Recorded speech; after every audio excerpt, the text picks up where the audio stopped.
Hi guys, welcome back to my channel. So, I decided to go back to something that I've stopped doing for a while.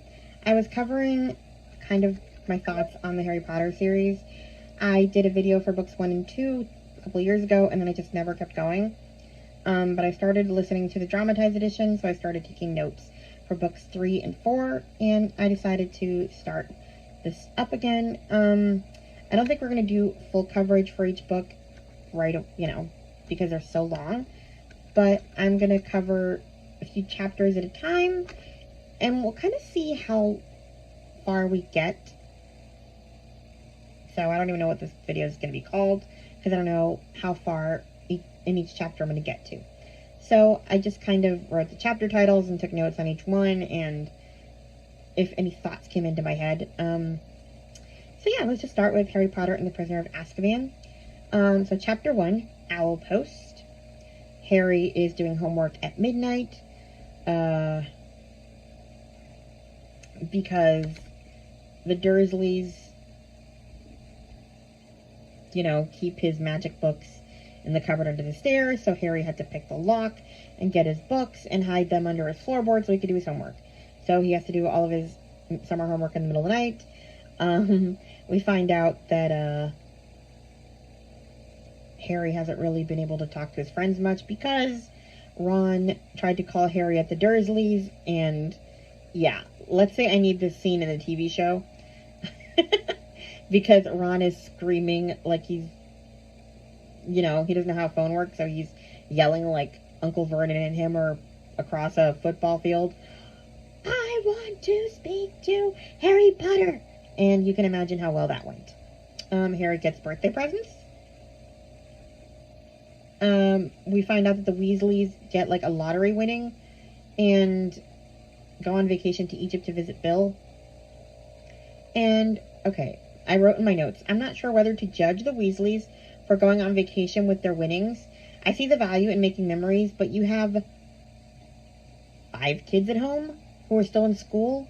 Maybe spend it on school supplies? Like, I understand that, luxuries are great, and that's what I would do if I had won a lottery, but if I had that many kids, like, I don't know. Maybe because I didn't grow up super rich, I am very bothered by Arthur Weasley's being so okay with being poor. I've never been okay with that for some reason. Like, it just always bothered me. Anyway. Yeah, at least I get Ron a new wand, but, like, I don't know. Anyway, Hermione's also on vacation in France with her parents. And I wrote, well, Mr. and Mrs. Granger, this is the last whole summer you'll ever get with your daughter, and last vacation. She's a traitor and ditches your skiing trip in book 5, and spends all her time with the Weasleys for most summer vacations. So, yeah, enjoy that vacation to France, because you're not getting another one. So she sends him a broomstick servicing kit. I forgot to say that. Ron sends him a sneakoscope, and he shows him, like, the picture of the Weasleys in the paper where the lottery winning is announced. Hagrid sends him the Monster Book of Monsters, which is a biting book. And I was thinking that I should have known from my first read that, of course, he was going to be the new teacher, and of course, that's his textbook. So there's that chapter. Nothing really happens in that one. I mean, it's just a bunch of letters, a bunch of presents. It's fine. Chapter 2, Aunt Marge's Big Mistake. Harry goes downstairs, and the Dursleys don't wish him a happy birthday. He's watching the news. Or, they're watching the news while they're eating breakfast, and Sirius Black's Escape comes on. And, yeah, Vernon says, no need to tell us he's no good. Look at the state of him. Look at his hair. And I wrote, Sirius would be proud to be someone that Vernon would hate. We find out that Aunt Marge is coming. And, honestly, Aunt Marge is worse than the Dursleys. Like, she gave Harry a box of dog biscuits for his birthday one year. Or Christmas. And she, like, beat him with a cane. And, like, she was chased him up a tree, had her dog chase him up a tree. Like, I need to know what happened in Uncle Vernon's family. Like, Petunia really picked a winner. Like, Vernon is just dumb and kind of mean, but Marge is... There's something wrong with her. Anyway, I will say she has the right idea about hugs. I'd willingly hug and kiss all the relatives I have if they paid me to do it. I hate receiving hugs and kisses, and that is a cultural thing in Hispanic culture, but if you paid me, I'd do it every time. So go Dudley. The one thing we agree on. Oh. I wrote in my notes, because I started this file a long time ago, and I never finished it. I lost my spot. Aunt Marge is worse than any of the Dursleys. You may not like how Vernon and Petunia are, but at least you know why Petunia's the way she is. She's just evil for sport. Harry also asks Uncle Vernon to sign his Hogsmeade permission slip so he can visit the village, because I guess third-year students visit the village. And Vernon at first says no, and then Harry said, okay, will you sign it if I promise to basically act normal and pretend that I go to St. Brutus's Secure Center for Incurably Criminal Boys? So if he pretends, that's the deal they make. So my question is, do you think Vernon would have signed the permission form if things had gone the way they were supposed to? And if he did sign it, would Harry have been allowed to go? And also, would anyone have signed it if he hadn't had Sirius Black supposedly after him? Would Dumbledore have made an exception and let him go? Anyway, needless to say, it doesn't go well. Harry loses his temper. I always forget that Marge says the B word. She's talking about, like, Harry's parents. And then she says if there's something wrong with the B word, there's something wrong with the pup. How did I not notice this as a kid? Like, I mean, when you're a kid, you notice all the swear words. So it's interesting that I never noticed this. Anyway. Yeah. Last night. It's the last night. Harry loses his temper at Marge. Does some accidental magic. Blows her up. And then he decides, you know what? I already did magic. I'm going to get expelled. I might as well run away from home and live in isolation. And Vernon tries to stop him, and he threatens to curse him. And he's like, they're going to kick me out anyway, so might as well, you know. Anyway, he takes off, and he trips, holds out his... Oh, he sees a black dog. We're on chapter 3 now, the night bus. Harry's running like a psycho down the street, and then he sees a black dog, and he, like, holds out his wand arm, I guess. He accidentally summons the night bus, and we meet Stan Shunpike. And Harry says he fell over. What'd you fall over for? He is not the brightest crayon in the box. The night bus sounds like a nightmare. Why is it that all wizarding transportation sounds like hell on wheels? I mean, like, even well, except, I guess, the ministry cars, but apparating and port keys sound terrible. Flu powder sounds equally horrific. The only reasonable form of transportation is flying. Like, the rest of it just sounds awful, including the night bus, because, like, I mean, I guess there's beds and stuff that you can lie down on, but, like, the bus is traveling with such violent speed that you're, like, falling off your bed. So, yeah. Anyway. Harry has to go to the Leaky Cauldron, and when he gets there, he meets Cornelius Fudge, the Minister of Magic, and I wrote that I actually kind of like Fudge in this book.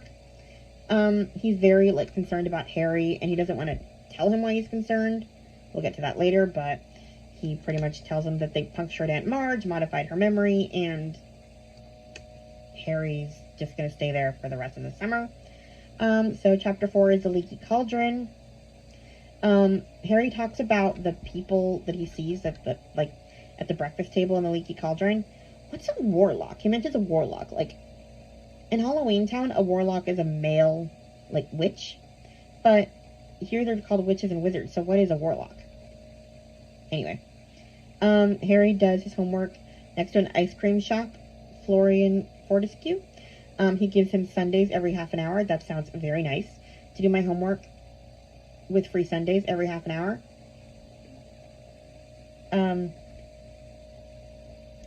Harry gets his books, and the shopkeeper is very happy that Harry doesn't need the Monster Book of Monsters. He's very stressed out because, like, he's got these books in a cage and they're, like, fighting each other. But what I don't understand is, does the Monster Book of Monsters have actual teeth? Or does it just snap closed on your hands, like, as a book?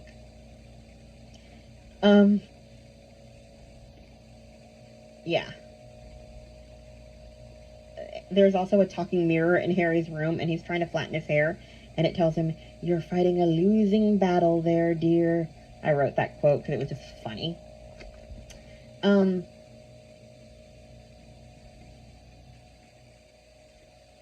and Hermione appear on the last day. Ron has a new wand. Hermione has some money, and she wants to buy herself a pet. And I wrote that it's kind of funny that Hermione can just get herself a pet.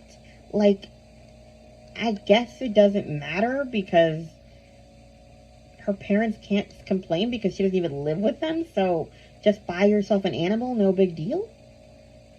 It's not with me 10 months out of the year, so cool. It just seems kind of wild. Anyway, she gets herself a cat, Crookshanks.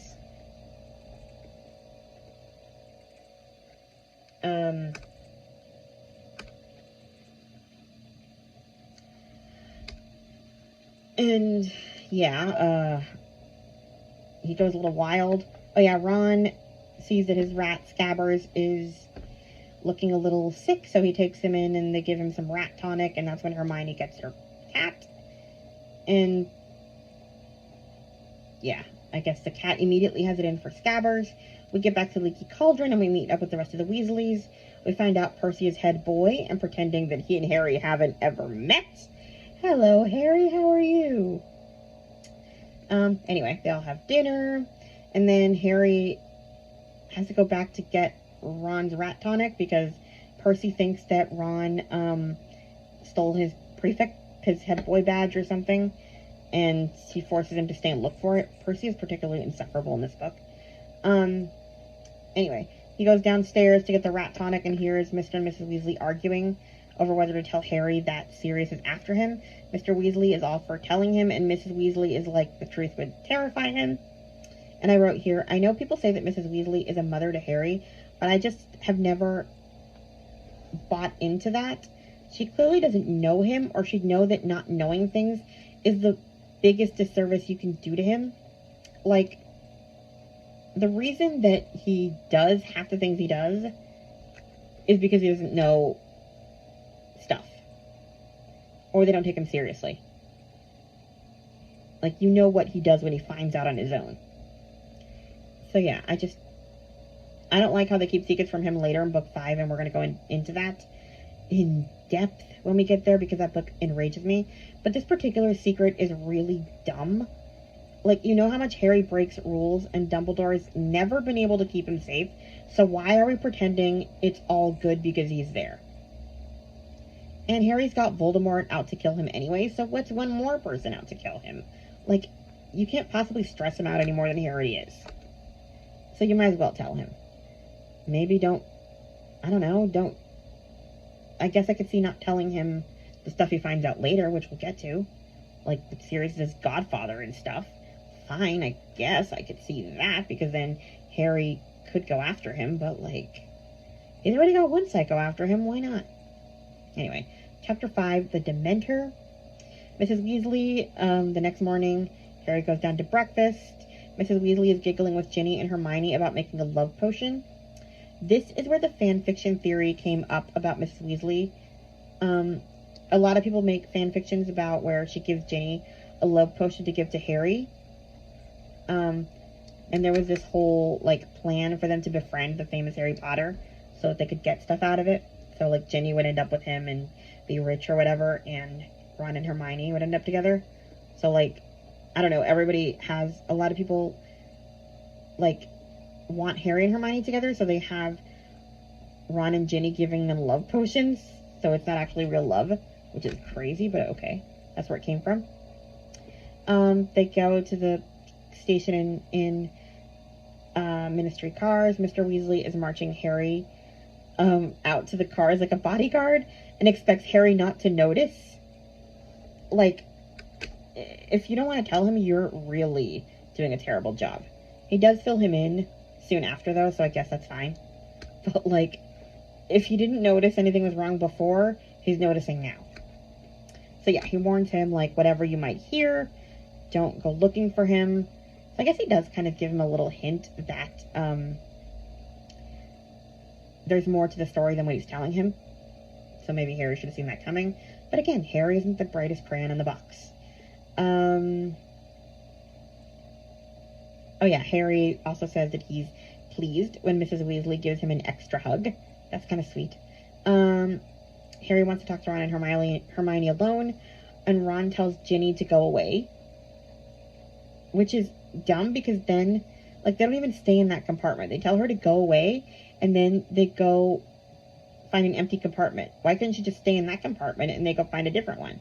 Why do they have to, like, tell her to leave the compartment where she's at so they can talk? You're leaving anyway.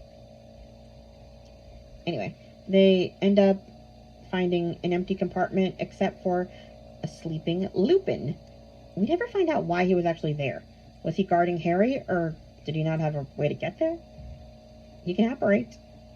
Anyway, they discuss the Sirius Black thing, that he's after him, and, you know, Hermione tells him that he has to be careful, and Harry's like, I don't go looking for trouble. Trouble usually finds me, which is true. The lights go out, and everybody's in darkness before the Dementors come in. Why does this happen? Do they, like, extinguish the light? Ginny and Neville come into the compartment, and there's a lot of noise that wakes Lupin up. And I was thinking, what's it like to wake up and see James come to life? Like, you're asleep, and then all of a sudden he's just there in front of you. That's gotta be wild. Anyway, and why didn't Lupin just tell Harry he knew his parents? And probably him as a baby?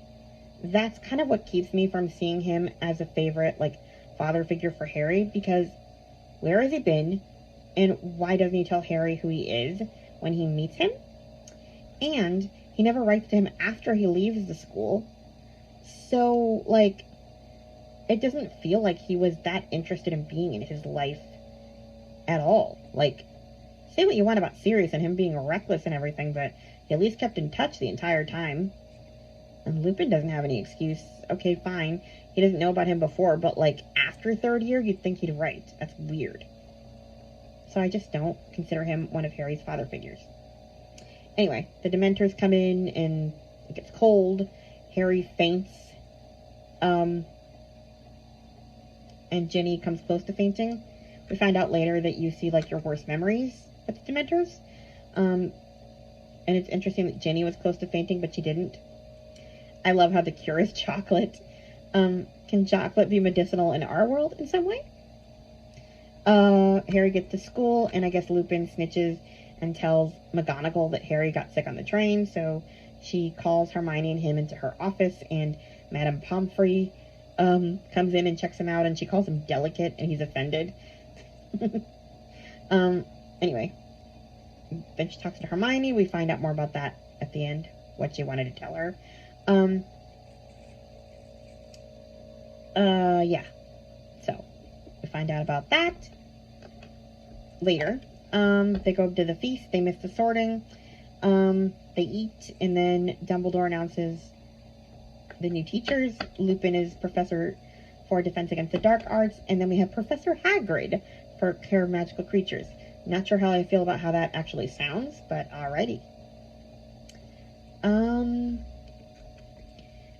So yeah, I think we'll leave it there.